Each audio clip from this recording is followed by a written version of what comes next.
Estamos a caminho de Mariana em uma equipe de 4 pessoas, a todo tempo se questionando.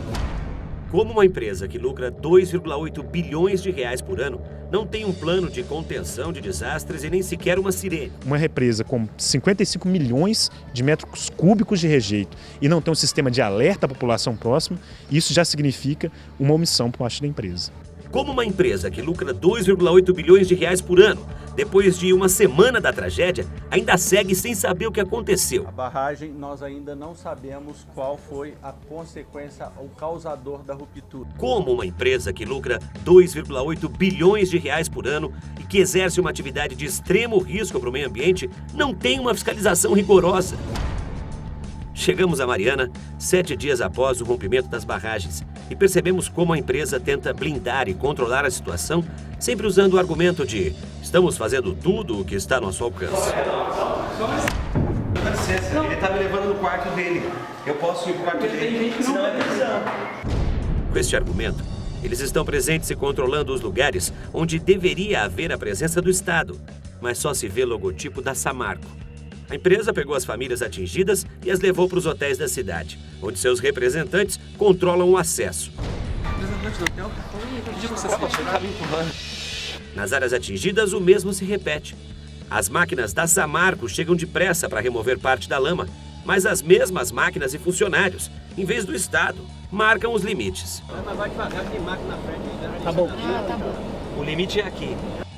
E até na coletiva de imprensa, de interesse nacional, equipe credenciada é barrada sem nenhuma explicação. Eu estou credenciado, eu fiz o credenciamento aí dentro com aquela senhora ali. Por que vocês mudaram de ideia? Não estou entendendo. Estamos num lugar onde o principal suspeito é quem cuida da cena do crime. Vamos entrar agora no maior desastre ambiental da história do Brasil.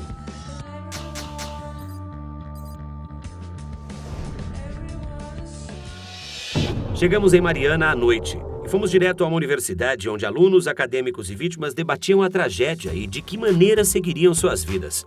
Onde conhecemos 2 professoras que foram protagonistas dessa história. Puxando esses meninos também, eles em pânico, a população toda em pânico. Aí a gente conseguiu puxar todo mundo para cima, porque eu não sabia onde a ônibus ia parar. E a hora que o ônibus saiu e parou em frente a essa igreja, que eu desci ali para trás, era tudo âmbito. Você só via as casas deslizando. E uma coisa assim que não me sai da lembrança, foi uma casa com o varal e as roupas penduradas. A casa deslizava inteira com o varal e as roupas penduradas. Eu falei, gente, o que está acontecendo? E todas as reuniões que tinha, muitas das pessoas perguntavam qual é o risco que a barragem Santarém oferece para nós moradores. Nenhuma. Ela é monitorada noite e dia. O que foi no momento, Cláudia? Você é professora, estava em plena atividade. E eu escutei uma gritaria na escola. Aí vem o professor, corre que a barragem da Samarco rompeu. Eu só tive tempo de jogar o rodo no chão e correr. Aí pulei na frente de um carro, pedi que buscasse as minhas filhas. O desespero era enorme, a água já estava descendo do outro lado. A hora que eu saí na porta, gente, era uma cascata de lama, assim, de uns 25 metros. E aquele trem caía, batia, e tinha uma nuvem de poeira e água na frente. Eu pensei, falei, eu acho que a gente não vai conseguir sair daqui. Você, nesse momento, só pensava em uma coisa. Que nunca mais ia poder ver o rosto das minhas filhas. Eu recebi a informação de que o caminhão tinha tombado e que tinha morrido todo mundo. E eles receberam a informação de que todo mundo que estava na escola tinha morrido. Já eram umas 11 horas da noite que consegui chegar lá. Você encontrou elas no meio? Nossa, e já era, não, aí foi só felicidade. Tipo assim, triste pelo que tinha acontecido, mas só de saber que as minhas filhas estavam vivas, que as minhas irmãs estavam vivas, que as minhas sobrinhas... Elas estavam juntas? Estavam. Foi difícil, muito difícil. Os moradores já tinham medo que isso acontecesse? Para mim, hoje, toda barragem é um perigo iminente, uma tragédia anunciada. Eu não acho que não existe segurança. Quando chovia muito, noites e dias chovendo, a gente morria de medo da barragem se romper e matar todo mundo. Todo mundo tá assim, bento, mas Paracatu, a gente não pode esquecer de Paracatu. Uma população muito mais pobre. Seguimos a indicação da professora Cláudia e fomos ver a situação em Paracatu.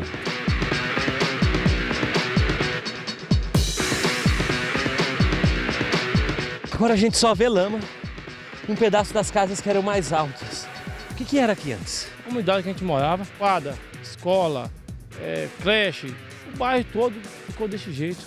Aquilo é um telhado, cara. Ali embaixo tem uma casa. Ali embaixo tem uma casa inteira. Perdeu muita coisa? Tudo. Praticamente tudo. A barragem rompeu e foi trazendo tudo. Muitos carros vieram junto. Ali a gente vê um parado, para trás tem outro. Aqui dá bem pra gente ter uma ideia da força da barragem. Ela vem destruindo tudo. Já secou um pouco, então a gente vê as casas que tinham aqui foram se amontoando. Todo o concreto destruído, ó. Olha lá o banheiro, a privada, a descarga. E o que chama a atenção é que ela forma uma mancha retilínea, ó. Em todas as casas que a gente viu, esse muro era inteirinho verde. Para explicar melhor quem é a Samarco, fomos até o Ministério Público Estadual. Quem é a Samarco, responsável pela barragem? A Samarco é uma empresa que atua na comunidade aqui há vários anos. Ela é responsável pela barragem e ela tem dois grandes sócios, que é a Vale, que detém, salvo engano, 49% do capital, e a BHP, 51%. O que a gente quer que se acabe isso agora é que a Samarco realmente informe essas pessoas. Nós estamos vivendo uma verdadeira avalanche, depois de lama, de desinformação por parte da empresa. A gente vê aqui essa calçada cheia de gente porque a Samarco está relocando as pessoas que ficaram desabrigadas em hotéis aqui de Mariana. Aqui na porta do hotel já há uma espécie de credenciamento das pessoas, das famílias, e lá dentro eles estão alojados. Eu não posso autorizar a entrada de imprensa que foi feito um litro comunitário. Porque a Samarco está escondendo isso. Se você não autorizar, parece que a gente não está podendo mostrar como é que as pessoas estão. Estamos abrigando todo mundo, estamos seguindo refeição completa, café da manhã, almoço, lanche à tarde, jantar. E mais importante, a Samarco está dando todo o apoio. Não está sendo negado nada para eles. Percebo que é uma preocupação de vocês em elogiar a Samarco. Não é elogiar, é atestar o que está sendo feito. Não tem interesse em elogiar a Samarco. Mesmo porque ela acabou sendo responsável por uma tragédia que acabou com várias casas. Não posso falar que ela é responsável porque não saiu ainda o laudo. Tá bom. Bom, o gerente do hotel está dizendo que foi feito um acordo que as pessoas a imprensa não pode entrar, a não ser que for acompanhada por algum das pessoas que estão aqui. Você tem quantos parentes aqui dentro? Tenho mais de 15 parentes aí agora. Minha avó, minha mãe, meus tios e primos, estão todos aqui. O pessoal tá gostando? A situação que tá ali é meio degradante, cara. Não tem uma geladeira, não acostumado a ouvir suas missas todos os dias. A sua avó, ela tá bem fisicamente? Para ela, as estruturas daqui atendem às necessidades dela? Não, não atende devido às escadas. A gente tem horário marcado. Então não é liberdade total, né? Não é. Então, para mim, eu considero, para minha avó, se eu tivesse ali, eu estaria na prisão. Vamos tentar conhecê-la, então? Vamos ver se eles deixam a gente. A gente vai comer. Essa é a escada que ele falou que a avó dele não consegue passar.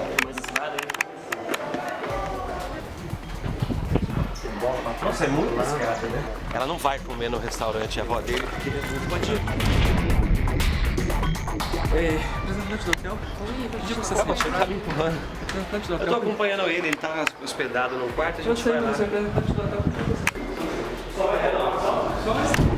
Dá licença, ele tá me levando no quarto dele. Eu posso ir pro quarto dele. Tem gente que não é prisão. É o quarto dele. Eu não quero. E ainda é o hotel? Fechando porta.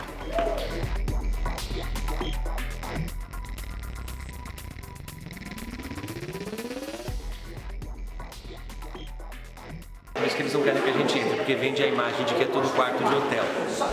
Esse é o alojamento da vovó. 6, 7, 8, 9 camas aqui. Na primeira entrada. Não tem um armário, ó, o pessoal tá deixando todas as coisas aí. Esse é o quarto da sua... Os 19 pessoas, você tem que contar que tem... Essas camas que estão juntas aqui tem crianças. Então, minha prima tem uma criancinha, a Laila, tem a Nicole, tem várias criancinhas ainda. Presta atenção, ó. Desse lado aqui nós temos uma das sedes da Samarco. Do lado de cá, à esquerda, está a barragem Germano, uma das maiores barragens que ainda não se rompeu. Só que a gente tem um jeito de ter acesso para mostrar para vocês a famosa lama, que devastou algumas cidades em Minas Gerais, chegou ao Espírito Santo e está chegando no oceano. Dá uma olhada. Ali tem uma guarita. A gente tem que sair logo antes que eles percebam a nossa presença, porque a gente está nesse momento dentro da Samarco e o acesso aqui está totalmente restrito e proibido.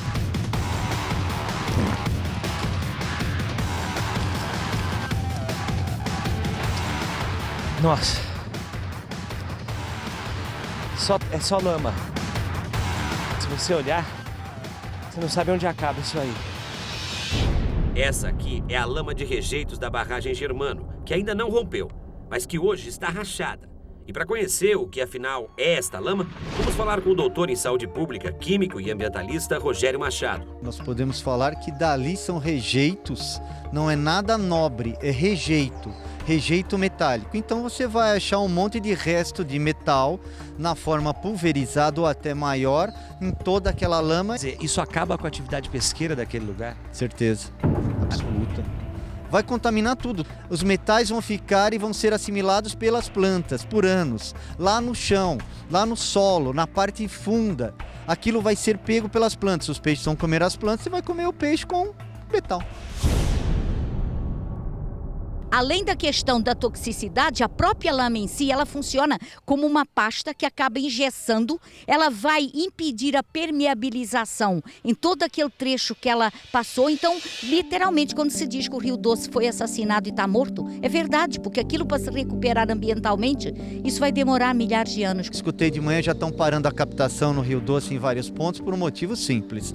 A água já está com níveis de metal acima. A empresa pode falar que não, ela tem todo direito. Mas o consumo disso, o que pode causar? Alguém que toma essa água, por exemplo? O metal pesado é terrível no seguinte sentido, não vai te fazer mal agora e você cair duro. Não existe isso. Vai ser filtrado no seu rim, no seu fígado, vai parar e ele, com o passar dos anos, vai apodrecendo e você perde 10, 15 a 20 anos de vida. Ele vai matando a pessoa aos poucos. Cara, olha que esquisito isso aqui. A gente entrou um pouquinho mais. O que vocês acham que é aquilo? Encontramos na área da barragem Germano um canal carregando incontáveis esferas de metal da Samarco em direção à lama de rejeitos. O senhor pode dizer, olha, o que é isso? O que isso pode causar? Isto daqui é uma mistura metálica. Ele com certeza vai ter ferro, mas pode ter outros metais. Isso com o tempo vai solubilizar. Com o tempo. Agora não. Vai passando água. E o que vai acontecer? Isso vai corroendo. E ele vai soltando o metal aos poucos. Vou citar uma coisa. Ex-aluno meu, não achamos ele ainda lá. Ele estava trabalhando lá, fazendo uma análise química. Nós o perdemos. Ele é um dos desaparecidos. Um dos desaparecidos. E eu dei aula para esse rapaz, gente boa. Por causa de uma besteira, de uma falta de manutenção de alguém, nós perdemos um brilhante químico. Eles podem ser criminalizados pelo que aconteceu? Sem dúvida, há a possibilidade de responsabilidade criminal, não só da empresa, como das pessoas físicas envolvidas. Uma represa com 55 milhões de metros cúbicos de rejeito e não ter um sistema de alerta à população próxima, isso já significa uma omissão por parte da empresa. A gente foi chamado para uma coletiva de imprensa, a gente está dentro da Samarco. São vários ônibus, todos os jornalistas reunidos. Vamos ser levados para alguma sala onde vai haver coletiva. Não foi falado quem vai falar, nem sobre o que será falado.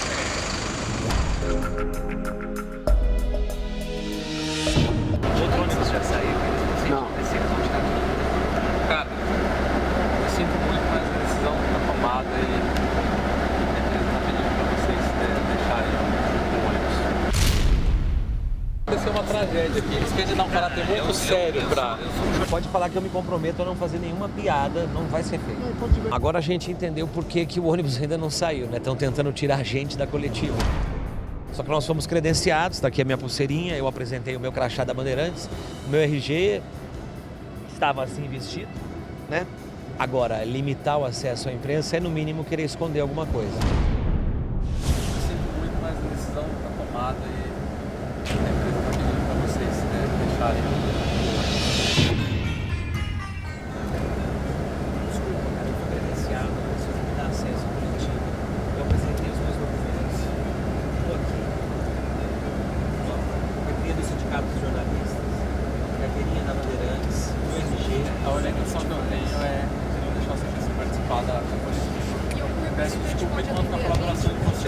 Autorizado a levar vocês até o local da coletiva.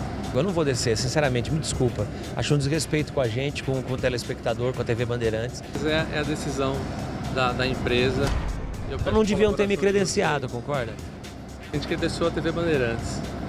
Cara, diante dos meus documentos, você quer ser de onde quer? Você queria que eu falasse que sou da Record? Depois a gente pode até tentar uma entrevista, alguma coisa. Você está me zoando. Você não quer que eu participe da coletiva e vai me prometer uma exclusiva? Eu tô credenciado, é meu dever profissional ficar aqui, tá certo? A gente tá falando que não vai sair, eles vão tirar todos os outros jornalistas daqui e vão colocar no outro ônibus. Só pode ser isso. Agora o cara tá lá fora explicando que eu não vou sair, olha lá. Olha o que eu falei, estão mandando as pessoas irem pro ônibus da frente. Vamos lá. O que tá acontecendo agora? Por causa da coletiva, as outras pessoas vão ter acesso ao local até a gente resolver. Vocês armaram isso pra gente não entrar, é isso? Não, cara, não é isso. Ah, bom, então tá. A gente não quer ter que chamar a segurança. Cara, eu tô credenciado aqui, ó, minha credencial. É muita desorganização, para não dizer falta de competência, num lugar só. Eles não conseguem organizar uma coletiva de imprensa, quiçá uma barragem, né? A gente está aqui, ó, credenciado, e agora querem tirar. Tiraram todos esses jornalistas aqui, os colegas, do ônibus da frente, para fazer uma manobra para tentar impedir que a gente entrasse nesse ônibus. Só que a gente entrou na fila normalmente. Tentaram barrar ali, ameaçaram chamar a segurança. Só que eu tenho um credenciamento que o cara me deu. A gente está descendo pela segunda vez, o segundo ônibus. Vocês me desculpem, eu não quero atrapalhar ninguém, mas a gente está credenciado aqui. Estão com eles lá, entendeu? Eles estão com medo, cara. Eles estão com medo, claro. Eles estão com medo, lógico. Estão filmando essa situação, porque ficou bizarro. Uma equipe credenciada, uma equipe de jornalistas, que não pode chegar na coletiva. Ficando pior fazer isso. Fala pra eles lá, porque olha, porque já tá todos os colegas coisa mais negativa.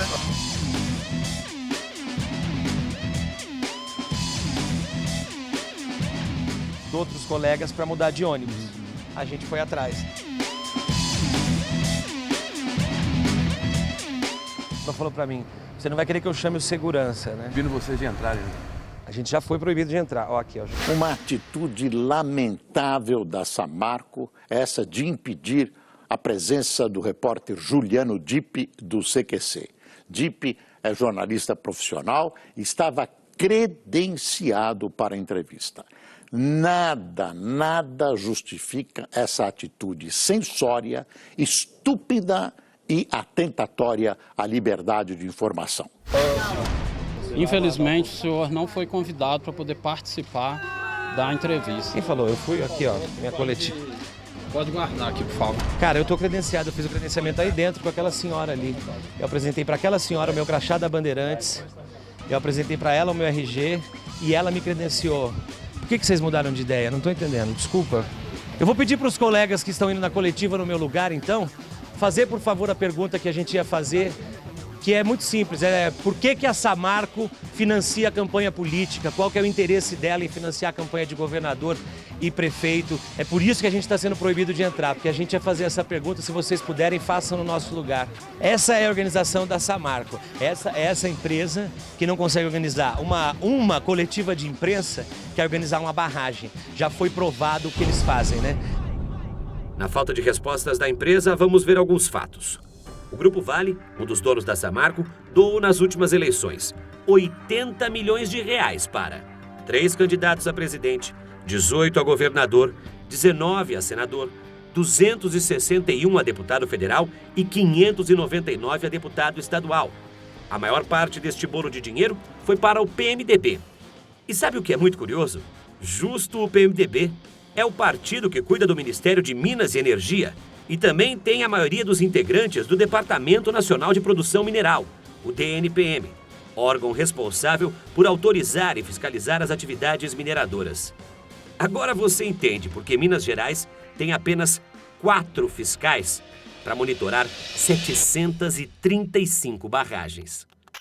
Agora vamos falar com o prefeito de Mariana, que é o 7º a ocupar o cargo nos últimos 5 anos e que está na função há apenas 4 meses. Estou num município onde a minha preocupação é com vida, sim, encontrar os desaparecidos e dar todo o suporte a quem perdeu tudo. Mas eu também estou num município que depende de 80% da mineração. Vocês são um pouco reféns da mineração? Eu te digo que nós somos totalmente reféns da mineração. Quando eu te falo que 80% advém da mineração, Se eu te falar hoje que eu vou bater firme, que eu não vou aceitar mineração no meu município, eu estou falando que eu não vou poder manter meus programas, que eu não vou poder pagar em dia e que o meu município vai ser inviável. Eu concordo com a suspensão, eu acho que tem que suspender, tem que achar responsável, que as pessoas sejam responsabilizadas. Eu entendo que a responsabilidade é da Samarco, a culpa eu quero que o judiciário decida, porque aí tem licenças ambientais que envolvem quem deu licença, quem não deu. Prefeitura de Mariana, que responde por essas famílias de Bento Rodrigues, de Paracatu, essas famílias que foram devastadas, que perderam sua história, que perderam a sua vida, sua vizinhança, o seu dia a dia.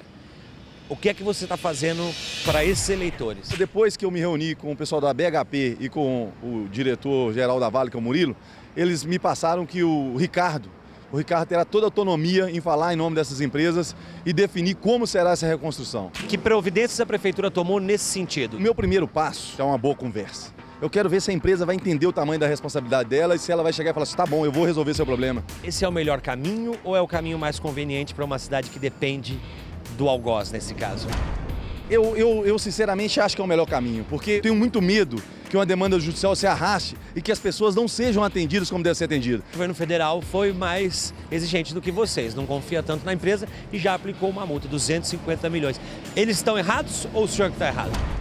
Não, é importante isso que você está falando. Nós vamos pegar agora o nosso código ambiental e a multa tem que ser cobrada. A prefeitura de Mariana vai ter coragem de multar a Samarco, claro, mesmo dependendo tanto dela? Afirmo com toda a convicção que os danos ambientais sejam sim ressarcidos para o município. O senhor não tem medo da pressão da empresa? Não, não posso ter medo da pressão. Eu acho que o cargo me obriga a ser muito firme. Ela existe? Ela existe, claro que existe. E eu tenho que dimensionar isso. O que nos chama a atenção, prefeito, é uma empresa que teve um lucro de 2 bilhões e 800 milhões de reais o ano passado. E não teve dinheiro para comprar um alarme, uma sirene. Como é que o senhor, como prefeito, aceita isso? O que é que eles falaram para você sobre isso nessa reunião que o senhor teve com os diretores da Vale e da BHP? Você foi muito feliz na sua colocação, porque desde o primeiro momento eu disse isso. A Samarco a todo tempo fala que seguiu o plano. Nós questionamos os repórteres. Plano horrível, então, né? Um plano que não vale de nada, né? Para mim foi um plano que falhou. O senhor acha que a empresa continua errando? Por exemplo, eles falam que a lama que sai da barragem não contamina as cidades. É mais um erro da empresa, a afirmação de que não contamina? Bem difícil, porque eu vi que algumas pessoas se feriram por ter contato com essa lama. Vocês vão pedir para analisar a lama? Vamos pedir para analisar. Tudo isso, prefeito. Olha, tem que ser sincero que isso não foi pedido ainda, esse levantamento. Sério? Não foi feito pelo município de Mariana, não. Não posso te afirmar se o Estado já fez isso, mas eu me comprometo com o CQC que nós teremos um laudo e vamos apresentar esse laudo se essa lama é sim ou não tóxica.